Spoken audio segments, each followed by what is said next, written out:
दोस्तों आज हम गरुड़ पुराण के कुछ लिखी गई बातों के बारे में जानेंगे। दोस्तों आज के ज़माने में मांस खाना एक लोगों का शौक बन गया है, लेकिन गरुड़ पुराण के अनुसार यह पाप है। इसलिए इस संदर्भ में आज हम जानेंगे। यह बात उन दिनों की है जब भगवान श्री कृष्ण अपने बालपन में थे।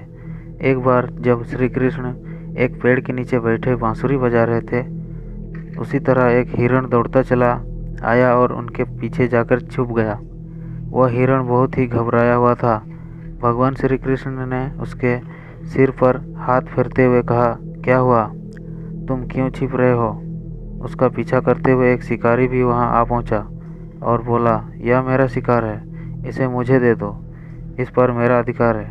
तब भगवान श्री कृष्ण बोले, हर जीवित जीव पर उसका खुद का अधिकार होता है, ना कि किसी का। तब वह शिकारी क्रोध में बोला, यह मेरा शिकार है, इसे मैं पाकर रहूँगा। तब भगवान श्री कृष्ण बोले, किसी भी जीव को मारकर खाना पाप की श्रेणी में आता है। क्या तुम पाप के भागी बनना चाहते हो? मांसाहार पुण्य है या पाप? क्या तुम धर्म के बारे में नहीं जानते हो? तब वह शिकारी बोला, मैं तुम्हारे जितना शिक्षित तो नहीं कि यह जानूं कि मांसाहार पुण्य है या पाप, पर मैं यह जानता हूँ कि जीव को मारकर खाना इसमें कोई हर्ज नहीं। मांसाहार से तो वह जीव को जीव बंधन से मुक्त कर रहा है, फिर क्यों मांसाहार से मना किया जाता है? मांसाहारी होने को क्यों नहीं कहा जाता? वैसे भी मैं इसको मारकर नीच योनि से मुक्ति दिलाकर पुण्य ही कमा रहा हूँ, फिर इस पर पाबंदी क्यों? इसे तो प्रोत्साहित करना चाहिए। जहाँ तक मैंने सुना है, जीव हत्या तो शास्त्रों में भी बताया गया है।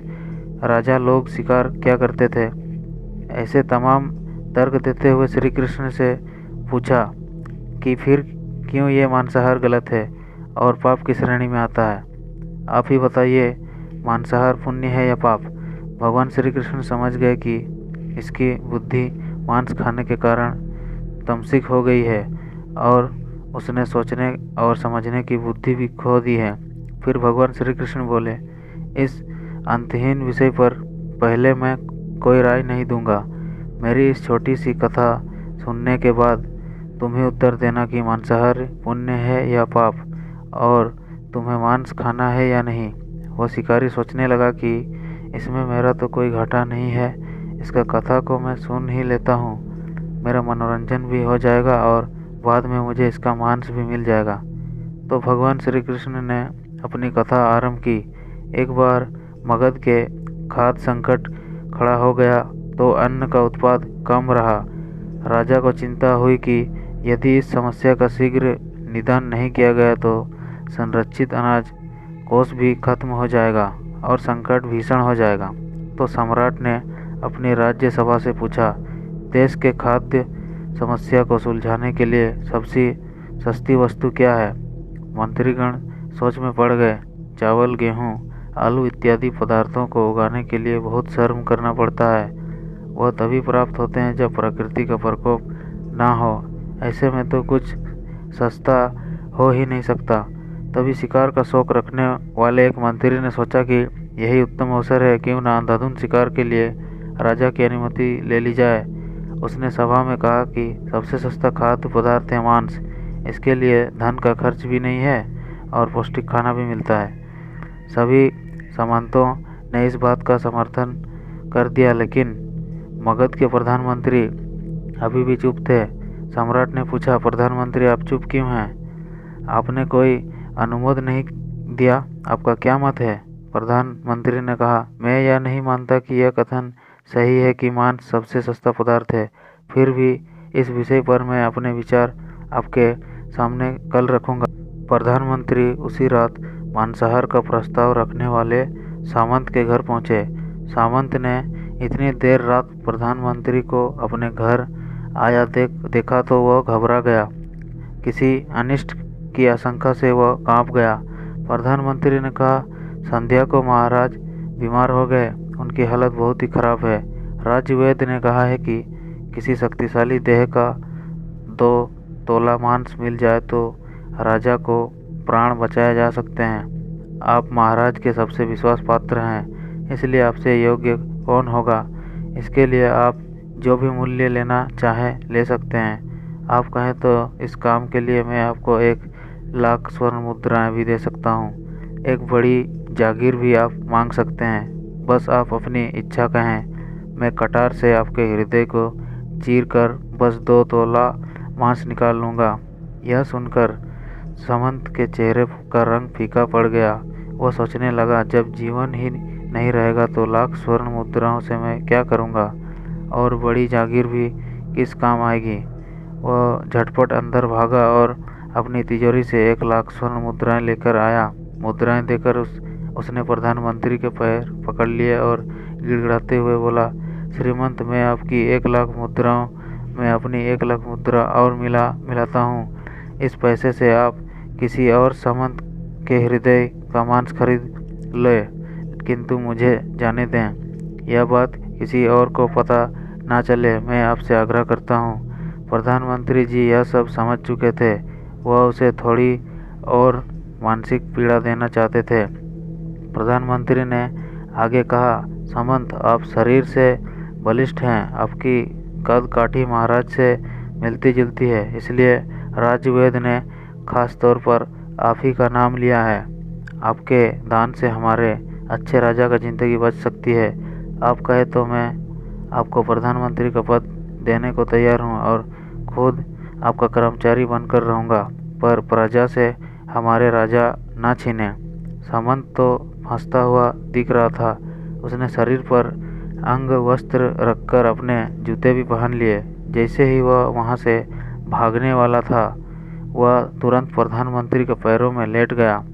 उसने याचना की प्रधानमंत्री, इसके योग्य नहीं हूँ। जब प्राण ही नहीं रहेगा तो प्रधानमंत्री पद का या राजा का सिंहासन भी मिल जाए तो मैं उसका क्या करूँगा। आप चाहें तो मेरा सब कुछ ले लें, पर मेरे प्राण न लें। मैं अपना ये भवन और सारा धन आपको सौंपता हूँ। रातों रात राज्य से निकल जाऊँगा। इतना कहकर वह अपने घोड़े की ओर भागा, और जैसे ही अपना घोड़ा घटने लगा, आवाज़ आई, अभी अभी अपनी पीछे गए तुम अपने परिवार को भी छोड़ जा रहे हो। सामंत बोला, मेरे प्राण से प्रिय कुछ भी नहीं है। जब जीवन ही ना रहेगा तो कुटुंब का क्या करूँगा। जीवन रहा तो ऐसे ही सुखी रह लूँगा। इतना कहकर घोड़े पर छलांग लगाकर बैठ भी गया। वह अभी चलने को ही था कि प्रधानमंत्री ने घोड़े की साख पकड़ ली। वह सामंत से बोले, भागने की ज़रूरत नहीं है, आप आराम से घर पर ही रहो, मैं किसी और को प्रयास करता हूँ। यह कहकर प्रधानमंत्री वहाँ से चले गए। प्रधानमंत्री के वहाँ से जाने पर सामंत के अंदर कुछ जान तो आई, परंतु बेचैनी बनी रही। उसकी नींद खराब हो चुकी थी। मुद्राएं लेकर प्रधानमंत्री बारी बारी से सभी सामंतों के घर पहुँचे और सभी से राजा के लिए हृदय का 2 तोला मांस मांगा, परंतु कोई भी राजी न हुआ। सबने अपने बचाव के लिए प्रधानमंत्री को 1,00,000 और 5,00,000 मुद्राएं दे दी। इस प्रकार प्रधानमंत्री ने एक ही रात में करोड़ों स्वर्ण मुद्राएं जमा कर ली। फिर सुबह होने से पहले ही अपने महल पहुंच गया। अगले दिन राज्यसभा में सभी सामंत समय से पहले ही पहुंच गया। सभी यह जानना चाहते थे कि राजा स्वस्थ है कि नहीं, लेकिन कोई भी किसी से भेद नहीं खेलता था। सबको राजवैद्य की तलाश थी, उनसे ही उन्हें कुछ सूचना मिल सकती थी।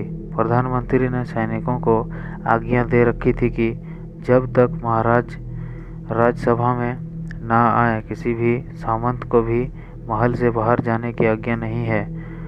राज्यसभा में अपनी चिर परिचित गति में आए और अपने सिंहासन पर आकर बैठें। सभी सामंतों ने देखा, कहीं से भी राजा उन्हें अस्वस्थ नहीं लगे। उन्हें तो कुछ हुआ ही ना था। प्रधानमंत्री ने उनसे झूठ बोला। यह सामंत के मन में यही विचार चल रहा था, पर कोई भी किसी और को कुछ भी ना बोल रहा था। तभी प्रधानमंत्री ने राजा के समक्ष 1 करोड़ स्वर्ण मुद्राएं रख दी। राजा ने पूछा, यह स्वर्ण मुद्राएं किसके लिए है और कहाँ से आई। प्रधानमंत्री ने कहा, 2 तोले मांस के लिए इतनी धनराशि जुटाई है, पर मांस न मिला। अपनी जान बचाने के लिए सामंतों ने यह मुद्राएं दी हैं। अब आप यह विचार कीजिए, मांस कितना सस्ता है। राजा को बात समझ में आ गई। उन्होंने प्रजा को अतिरिक्त परिश्रम करने का निवेदन किया और राजा के अनाज भंडार में से अनाज निकालकर श्रमिकों को दे दिया। उन्हें पौष्टिक सब्जियों की खेती का तुरंत आदेश दिया। वह 1 करोड़ स्वर्ण मुद्राएं इसी कार्य के लिए और श्रमिक के कल्याण के लिए खर्च की गई। ऐसे साग सब्जी तेजी से उगी जिससे प्रजा का कल्याण भी हुआ और पौष्टिकता भी मिली। कुछ समय बाद मौसम अनुकूल हुआ और खेती लहलहाने लगी। इस प्रकार राज्य से खाद्य संकट दूर हुआ। तो मित्र, जीवन का यही मूल्य भगवान श्री कृष्ण हमें इस कथा के जरिए समझाना चाहते हैं कि यह न भूलें कि जिस तरह हमें अपनी जान प्यारी है उसी तरह सभी जीवों को अपनी जान प्यारी होती है। अपने दिल से जानिए पराये दिल का हाल। यदि संसार के संबंधों से मुक्त करने का तर्क सही है, यदि जीव हत्या जीव को संसार बंधन से मुक्त करने का तरीका है, तो अत्याचारी द्वारा किया गया नरसंहार भी मान्य है। वह भी ये तर्क दे सकते हैं कि वह लोग जीवन के कष्ट से आप लोगों को मुक्त कर रहे हैं। अगर उसके लिए वह जीवन बोझ होता तो कभी भी आप जान बचाने के लिए संघर्ष नहीं करता, आपसे भागता नहीं। जो आपके सामने असहाय हो जाता है उसे प्राण गंवाने पड़ते हैं। जिन जीवों को मारकर आप खा रहे हैं उन्हें तो प्राण बचाने का अवसर भी नहीं मिलता। बर्बरता सिर्फ वही नहीं है जहाँ सिर्फ मानव का रक्त बहता है।